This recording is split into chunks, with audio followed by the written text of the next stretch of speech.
Sometimes the advice that really helps isn't the soft, gentle kind. It's the stuff that feels real, the kind that looks you in the eye and tells you the truth about tough moments.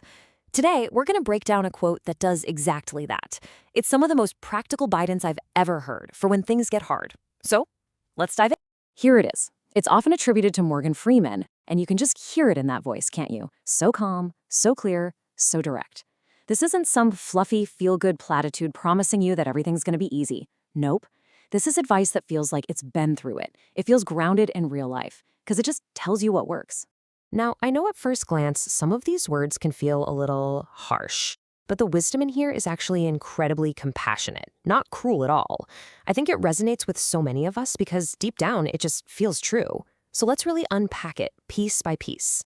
Okay, first things first, let's tackle the part that probably makes you flinch a little bit. If you lay down, people will step over you. Wow. That sounds like a threat, right? But it's not. It's really just an observation about how the world works, and understanding this is absolutely key to the whole thing. This is the most critical distinction to make right off the bat.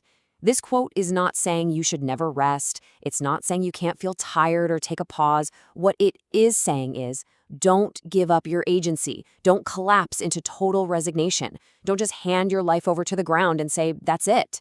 It's about not surrendering. And really, it all boils down to the mindset. Resting is strategic. It's a pause with the full intention of getting back up. It's saying, okay, I need a minute, but I'll get up again. Laying down, in this context, that's a declaration of defeat. It's saying, I'm done. See the difference? And I just want to pause on this for a second because this might be exactly where you are right now. So let this be a reminder directly to you, you're just resting. You are not done. So, why do people step over you? Well, it's not because the world is evil or people are cruel. It's actually a pretty neutral principle, almost like physics. When a person completely stops moving, stops choosing, stops engaging, the world doesn't stop with them. It just keeps going. Because life itself, energy itself, naturally flows toward motion. Okay, so that's the heavy part.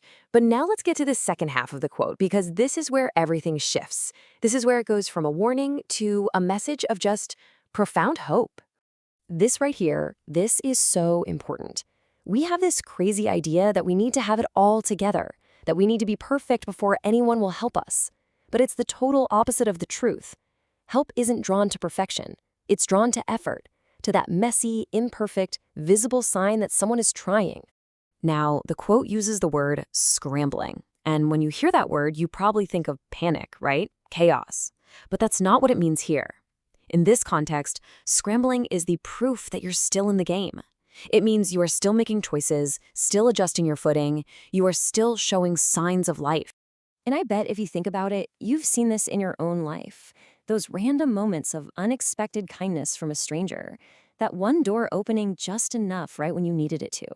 That's not a coincidence. That is what your motion, your scrambling, attracts. It draws life toward you. This brings us to my favorite part, this beautiful way to reframe the whole idea of scrambling. Instead of a desperate struggle, what if we thought about it as a kind of dance? It's a whole new way to think about what this continuous, imperfect effort really looks and feels like. Thinking of it as a dance is so powerful.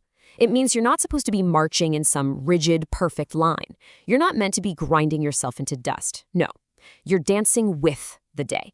You're meant to adjust and respond when the rhythm of your life suddenly changes. So, what does this dance look like in real life? Well, it's imperfect, for sure.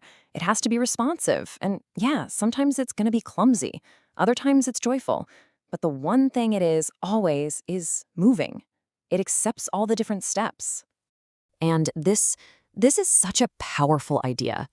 Some days, your dance might be huge and adventurous, sunrise fairies and big plans. But on other days, your dance might just be finding a quiet moment, putting on some brown noise, and just getting enough sleep. And here's the best part.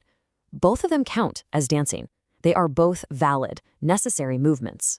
So when you put all these pieces together, what do you get? It's not about blind persistence or just toughing it out. It's about something much more mature, more sustainable, a more compassionate way of being resilient.